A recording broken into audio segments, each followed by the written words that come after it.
Bonjour, aujourd'hui nous allons évoquer l'histoire du catch au cours du temps. Le catch, au tout début en 1850, ressemblait à une forme de lutte, plus ou moins professionnelle. C'était un mélange entre sport et spectacle, qui intriguait et captivait le public. Avec le temps, il s'est enrichi notamment au niveau des techniques utilisées. Des coups, des clés, des prises, des projections, des retournements et même des manœuvres acrobatiques. En s'inspirant de différents sports de combat et en y ajoutant sa propre touche théâtrale, le catch offrait des combats uniques et imprévisibles à ses spectateurs.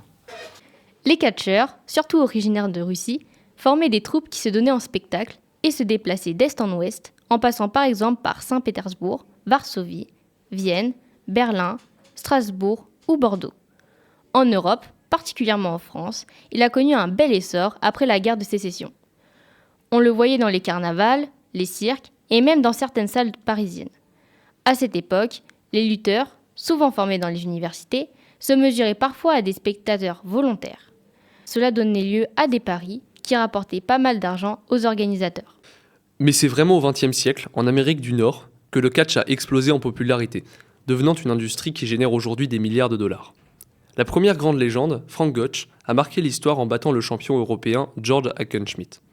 C'est grâce à lui que le catch a commencé à être vu comme un sport à part entière. Mais après sa mort, le public a fini par se détourner du catch, réalisant que c'était autant du sport que du spectacle.